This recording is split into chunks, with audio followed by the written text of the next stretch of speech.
At her husband's funeral, Althea Sterling's phone vibrates with an impossible message. I'm alive. I'm not in the coffin. The proof it contains is a secret only he could know. The warning that follows is unthinkable. Don't trust the kids. They wanted me dead for the money as the casket descends. She must choose between the sons weeping beside her and the voice from the grave, racing to uncover a plot where the deepest betrayal is dressed in mourning black. The rain fell not in sheets, but in a fine, persistent mist, the kind that seeps into wool and bone, carrying the smell of damp earth and decaying chrysanthemums. It was a rain that suited mourning, a perfect, pathetic fallacy orchestrated, it seemed, for Althea Sterling's final act. The cemetery, Greenwood Acres, was a study in muted greens and grays, the obelisks and angels rendered soft focus by the precipitation. A small, somber cluster of black umbrellas huddled around the raw. Open wound in the earth, a group of maybe 30, a paltry showing for a man of Elias's stature, but illness, the kind that withers the body and scares away fair-weather friends, had preceded his death. I, Althea Sterling, stood at the precipice of that wound, the widow. The black dupatta draped over my head was less a garment and more a shroud, its silk fringe heavy with captured raindrops. My face, I knew, was a mask of appropriate devastation pale, eyes red-rimmed, lips pressed into a bloodless line. Inside, however, was a numb, echoing cavern. 3 years of watching cancer gnaw at the vibrant, stubborn man I'd married had drained the wells of immediate, dramatic grief. What remained was a hollow exhaustion, a profound quiet. The tears I wiped were real, but they were for the long, painful goodbye, not for this ceremonial endpoint. Our sons, Liam and Jonah, stood a few feet to my right, a unified front of filial sorrow. Liam, the elder at 28, had his arm around Jonah's shoulders. At 25, Jonah seemed to crumple into the gesture, his shoulders shaking with silent sobs. Both were handsome in their dark suits, their profiles Ilias's strong jaw, my father's straight nose etched against the gray sky. My heart, that numb organ, gave a feeble throb of something like love, painfully intertwined with pity. They had been distant during the final, difficult months, overwhelmed, I'd thought, by the specter of their indomitable father's vulnerability. Now, they were the picture of bereaved devotion. The vicar's voice, a sonorous drone, competed with the patter of rain on nylon. Ashes to ashes, dust to dust. His words blurred into the ambient sound. My gaze drifted from the polished mahogany casket, suspended over the void, to the faces in the circle. Our lawyer, Mr. Finch, impassive. A few stoic business associates. My sister, Clara, her face crumpled with a grief more active than my own. And there, standing slightly apart, was Ethan, Ilias's nephew, my son's cousin. His expression was unreadable. Eyes hidden behind designer glasses, hands clasped tightly in front of him. He had been a constant presence lately, helping the boys through it, he'd said. A rock in turbulent times. A subtle vibration against my thigh inside the pocket of my black coat. Then another. Insistent. In the cathedral quiet of focused mourning, it felt obscenely loud. A flare of irrational anger cut through my stupor. Who could be texting now? Clara checking on me? The funeral director? Fumbling with numb fingers inside my pocket, I extracted the phone, shielding the screen under the fold of my dupatta. A message from an unknown number. Local area code. With a thumb smudged with damp and mascara, I tapped it open. Unknown number. I'm alive. I'm not in the coffin. The words did not compute. They were not English, not sense, just shapes on a lit screen. I stared, the rain beaded on the glass. The vicar's voice said, "In sure and certain hope of the resurrection to eternal life. Alive, not in the coffin." A cold spike, sharp and electric, drove upward from my stomach, piercing the numbness, flooding my veins with ice water adrenaline. My head snapped up, my eyes instinctively seeking the casket. It was there, solid, real, gleaming under a film of moisture. A lie in mahogany. My heart was no longer numb. It was a frantic animal hurling itself against my ribs. Boom, boom, boom. I could feel it pulse in my temples, my throat. The world telescoped, the casket, the grave, the faces of my sons, all receding into a blur. Only the screen was in focus. My hands trembled so violently I nearly dropped the phone. I fumbled, typing, my breath coming in short, sharp hitches that fogged the air. Me. Who are you? Is this a joke? The 3 dancing dots appeared immediately. Someone was waiting, watching for my response. Unknown number, no joke. I am your husband. I was kidnapped. That coffin is empty, Elias. The syntax, the blunt, unadorned statement. It could be him, but it was impossible. I had seen him in the hospice bed. I had kissed his cold forehead at the mortician's, hadn't I? Me. Prove that you're telling the truth. The dots danced, stopped, danced again. A longer pause. Each second was an eternity measured in the pounding of my blood. Then, unknown number, on our wedding night, you gave me that old locket with our first photo in it.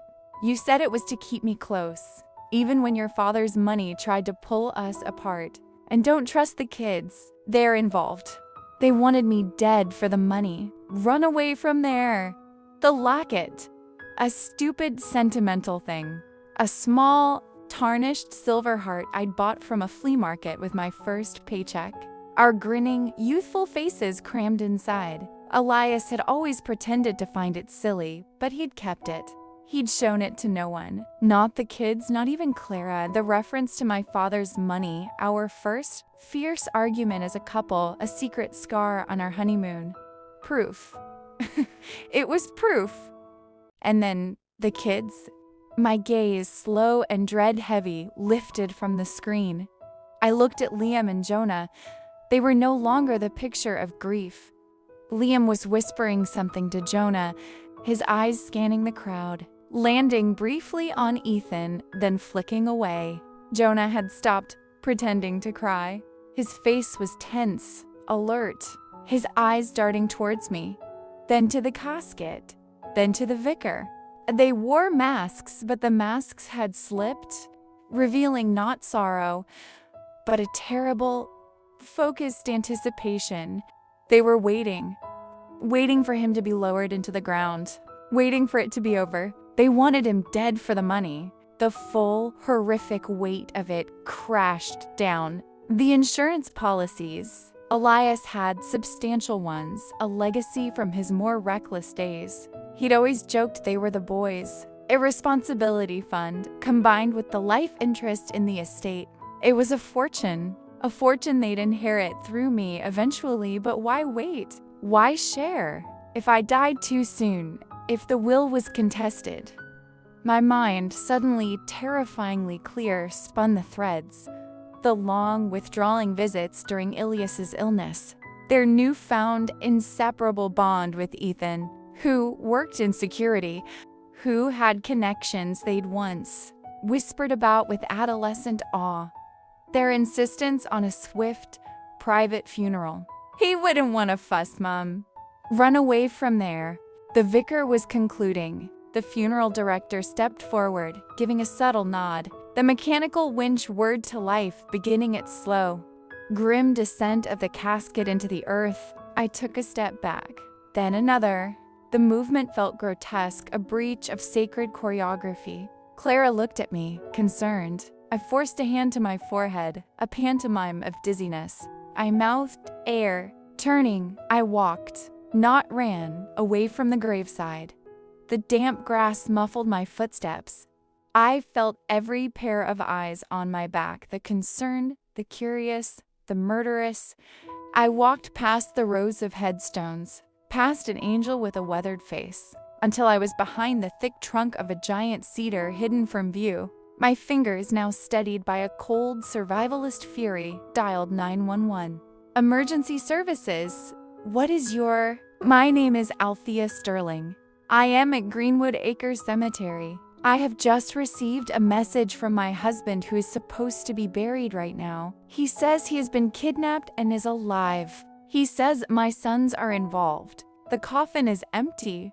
Please send police, quietly. The dispatcher's voice shifted, all professional calm. Stay on the line, Mrs. Sterling. Stay where you are. Units are on the way. I peered around the tree. The casket had reached the bottom of the grave.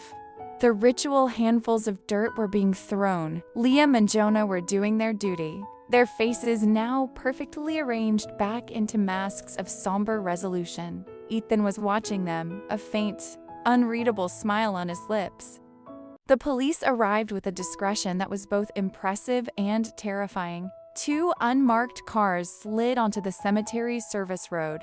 4 detectives in plain clothes, 2 men and 2 women, approached the dispersing funeral party. Their leader, a tall, grave man, with eyes the color of flint, introduced himself as Detective Inspector Graves. He asked, with profound apology, for a moment of everyone's time. There was, he explained, a sensitive matter related to the burial permit. Confusion rippled through the group. Liam stepped forward, the protective elder son. What's this about? Can't this wait? My mother is exhausted. It will only take a moment, sir, Graves said, his eyes finding me where I stood, now supported by my sister Clara, for everyone's peace of mind. The funeral director was summoned. Graves asked quietly for the casket to be raised. A collective gasp went up. Jonah's face went sheet white. You can't. It's desecration. It's highly unusual, and I apologize for the distress, Graves said, his voice leaving no room for argument. But we have received information we are legally obligated to investigate. The winch word again, this time in reverse. The sound was grating, wrong. The mahogany box rose from the earth, shedding clumps of wet soil. It was placed on the temporary bier beside the grave. The funeral director looked queasy. The coffin has been sealed, he murmured. We have the authority to open it, Graves said. He produced a tool. My heart was in my throat. What if I'm wrong? What if this is a monstrous joke? And I've shattered my husband's final rest and my relationship with my sons forever? But the locket knew? With a soft crunch, the seal was broken. The lid was lifted. A collective, stunned exhalation from those close enough to see. Then a wave of murmurs, cries of shock. Inside, nestled on the white satin, was not Elias Sterling. It was a crude, mannequin-like figure dressed in one of Elias's suits. Its face was a blank, flesh-tone plastic, a grotesque parody of features. It wore Elias's a wedding ring on its stuffed hand. Clara screamed. The world erupted into chaos. Liam shouted, "What is this? What the hell is this?" His fury seemed genuine, but his eyes, wide and flying to Ethan, betrayed a panic that went beyond shock. Jonah simply stared, mouth agape, looking like a little boy who'd been caught in a terrible act. Detective Graves's voice cut through the bedlam. Everyone, please remain calm. This is now a crime scene. No one is to leave. His flinty eyes swept over my sons. Over Ethan, especially you 3, Mrs. Sterling, he turned to me. The message? I handed him my phone, my hand steady. He read it, his expression immutable. He showed it to a female detective who immediately began noting down the number.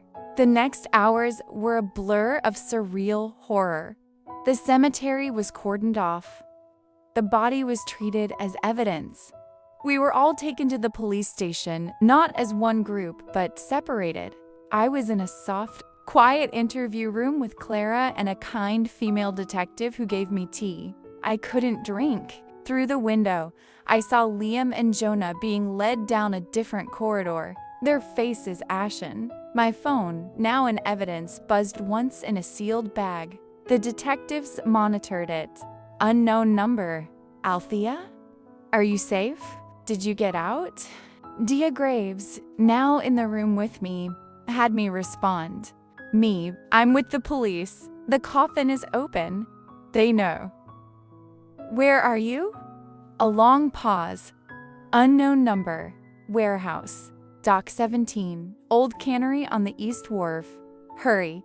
He checks on me soon. He has a gun. He? Graves asked sharply. I typed. Me. Who has you? Unknown number.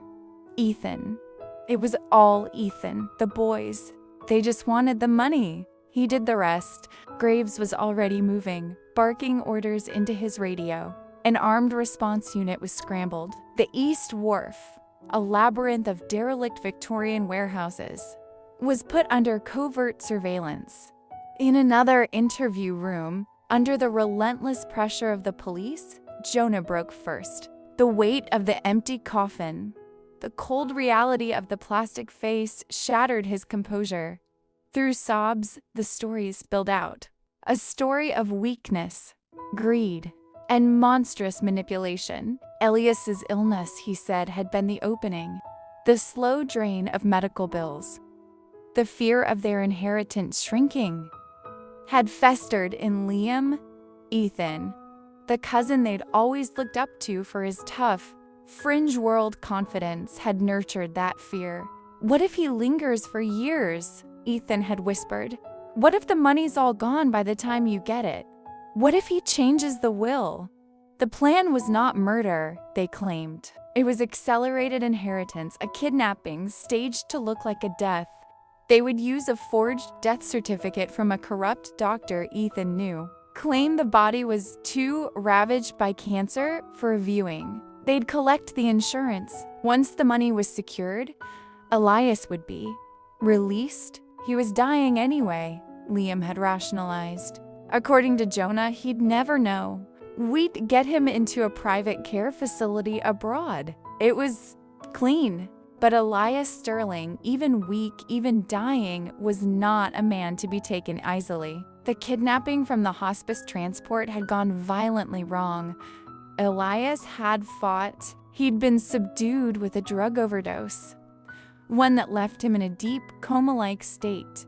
For the doctor, it was easy to declare him dead. To the boys, it was a tragedy that played into their hands. To Ethan, it was a fortunate simplification. Elias had woken up, disoriented and furious, 2 days ago, locked in a rusted shipping container within the cannery warehouse.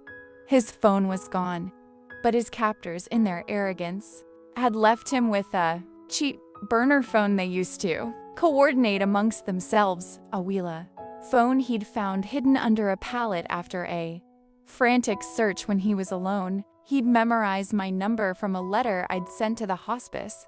A letter he'd kept in his pocket. He'd waited, biding his time, conserving the phone's battery, waiting for the day of the funeral, knowing it was his last best chance to reach me. At the East Wharf, the scene unfolded with cinematic tension under a slate gray sky that mirrored the morning's rain.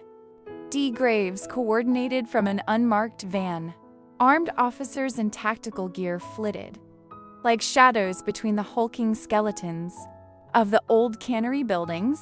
Dock 17 was a decaying monstrosity of red brick and broken windows. Ethan, unaware that his world was collapsing, arrived in a sleek, black SUV. He was smug, confident, carrying a paper bag that likely contained food.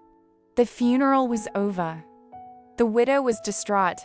The money was one step closer. He entered the warehouse through a side door. Through thermal imaging, the police could see 2 heat signatures inside. One stationary in a smaller, contained space, the container. One moving towards it. Ethan. The breach was swift and deafening in the silence of the wharf. Shouts of armed police echoed in the vast, hollow space. There was a single, startled gunshot that ricocheted off metal. then the sounds of a struggle quickly subdued. When the all clear was given, Graves led me inside. The smell of rust, salt, and rat droppings was overwhelming. In the center of the cavernous room was a battered green shipping container.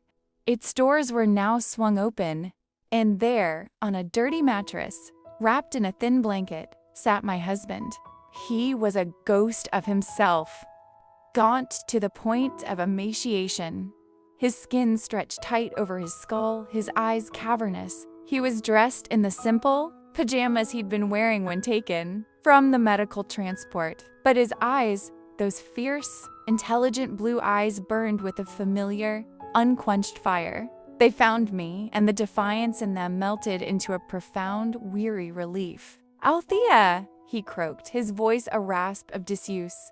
I ran to him, fell to my knees on the grimy floor, and gathered him into my arms. He felt fragile as a bird, all brittle bones and tremor. He buried his face in my neck, and his body shook with silent, racking sobs.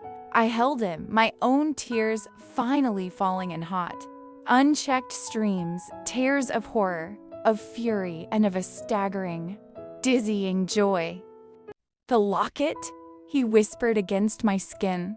"You believed the locket." "I always believed you," I whispered back. Across the warehouse, Ethan was in handcuffs, his face a mask of sullen, defeated rage. He spat on the ground as they led him away, refusing to look at us. The aftermath was a long, painful unraveling. Elias was rushed to the hospital, treated for severe dehydration, malnutrition, and the lingering effects of the drugs. The physical recovery would be long. The psychological scars for all of us would be permanent. Liam and Jonah were charged with conspiracy to kidnap, fraud, and a host of other offenses. Their defense of not meaning for him to die held little weight against the image of the empty coffin in their father's near corpse in a container. They had traded their father and their mother's love for a promise of wealth. In the end, they had lost everything. Seeing them in the courtroom, stripped of their suits and their masks, they were just two frightened, hollow-eyed boys who had made a pact with a devil of their own creation. Ethan, the architect, faced the heaviest sentences.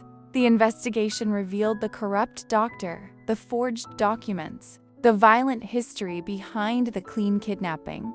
He would spend decades behind bars. The insurance company launched its own investigation. The policies voided by the fraud. The money, the catalyst for the whole nightmare, vanished as a motive. Elias and I returned home, but the house was no longer a sanctuary. Every shadow in the hallway, every creak of the floorboard held a new menace. The silence between us was no longer the comfortable quiet of a long marriage, but a chasm filled with unspoken horrors, his in the container, mine at the graveside.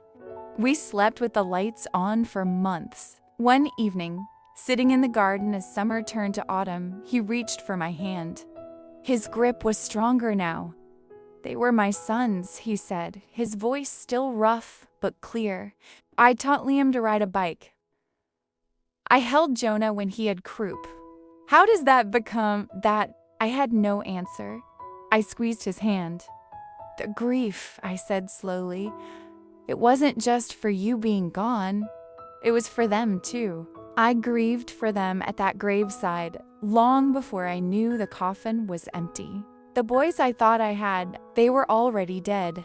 He nodded, a single, slow, painful movement. "The secret wasn't just near the grave, Althea. It was in our home, in their hearts." We sat in the gathering dusk, two survivors amidst the wreckage. The truth had been hidden in plain sight, obscured by the masks of sadness, by the assumptions of love, by the sheer, unthinkable nature of the betrayal. The closest people had indeed been the biggest threat, but we had found the truth. And in that truth, as terrible as it was, lay our only path forward, not as the family we were, but as the two people who remained, scarred and steadfast, learning to trust the earth beneath our feet again, one slow, careful step at a time. The secret was out. The grave was empty. And we, against all odds, were full of a hard, earned, and vigilant life.